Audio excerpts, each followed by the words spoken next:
Vitamin খাই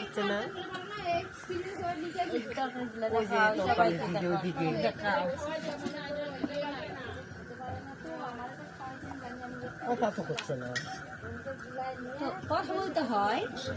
আমি বন্ধুরা দেখো, আজকে এই যে আমার কাকি শাশুড়ি বাড়ি আছে কীর্তন, তার জন্য আমি এখানে এই যে লুচি ভাজতেছি, লুচি আর ছোলার ডাল। কে কে খাবেন চলে আসেন লুচি।